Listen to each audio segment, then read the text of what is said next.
สบายดีมื้อนี้ข้าพเจ้าจะมานำเสนอเกี่ยวกับหัวบ่หัวเนาะซึ่งอุปกรณ์ของข้าพเจ้าก็มีถุงยางมีไม้เสียบเอ็นแล้วก็มีน้ำซึ่งจะเป็นอะไรนะคะมาเบิ่งการทดลองเลยก็คือข้าพเจ้าจะเอาน้ำเข้าในถุงยางเนาะน้ำที่เข้าในถุงยางนะตามใจเขาเลยเนาะว่าเขาจะใส่น้ำหลายน้อยตามที่เขาต้องการนั่นแหละแล้ววันนี้ข้าพเจ้าจะใช้ไม้เสียบเอ็นเสียบเข้าไปในถุงยางคือจะเสียบให้มันทะลุกันเลยก็คือจะเสียบอยู่ฝั่งนี้ให้มันสอดออกฝั่งนี้เนาะแล้วเรามาเบิ่งนำกันว่าน้ำนะจะไหลออกมาจากหูของไม้ที่เราแทงเข้าไปนั้นหรือบ่เนาะเอามาเบิ่งนำกันเลยข้าพเจ้าจะแทงเข้าไปแล้วเนาะ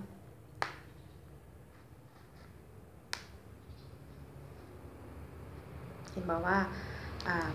น้ำบ่สามารถไหลออกจากหูของไม้ที่เราแทงเข้าไปนั้นได้อันนี้ก็เกี่ยวกับโมเลกุลของมันเนาะทุกๆวัตถุนะเราก็รู้แล้วว่าล้วนแต่ประกอบมาจากโมเลกุลมันบ่แต่ละคนอาจจะรู้เนาะและถุงยางนั้นก็เป็นวัตถุหนึ่งที่ประกอบมาจากโมเลกุลเนาะเมื่อเราเอาไม้เจ็บอินนะแทงเข้าไปในถุงยางนี้นะให้มันทะลุซอดกันนี่นะซึ่งจะ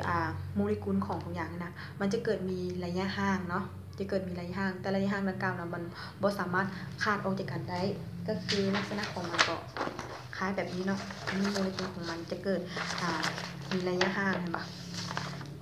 โมเลกุลของมันจะเกิดมีระยะห่างแต่ระยะห่างดังกล่าวนะมันบ่ขาดออกจากกันซึ่งว่าระยะห่างดังกล่าวนะมันสามารถหดยืดหรือว่ากลับคืนสู่สภาพเดิมซึ่งว่าตัวที่มันโมเลกุลของมันกลับคืนมาแบบจะมาจัดเรียงเนาะจะมาจัดเรียงอ้อมไม้ที่เฮาแทงเข้าไปเนาะซึ่งว่า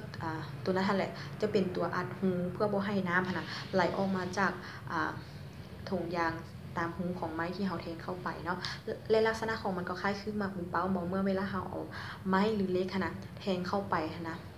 และปุ่มเป้าบ่สามารถแตกได้อันนี้เฮาก็ต้องเลือกหาบอนที่มีการขยายตัวที่น้อยเนาะบ่หลายแล้วก็หรือว่าระยะห่างของมันนะแบบระยะห่างของมันนะ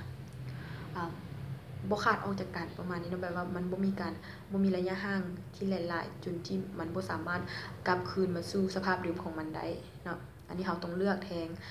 เมื่อเราแทงเข้าไปแล้วซึ่งโมเลกุลดังกล่าวบ่มันจะมีการจัดเรียงอ้อมไม้หรือว่าเหล็กที่เราเสียบเข้าไปปุ่มเป้าค่ะนะจะเป็นการอัดหูเพื่อบ่ให้ล้มหรือว่าจะเฮ็ดให้ปุ่มเป้าค่ะนะสามารถแตกได้เนาะและวิธีการทดลองนี้ก็สามารถเป็นสื่อการเรียนการสอนได้เนาะกับบทที่เกี่ยวข้องก็คือเกี่ยวกับโมเลกุลอะไรเนาะสำหรับมื้อนี้ข้าพเจ้าขอลาไปก่อนพบกันโอกาสหน้าสบายดี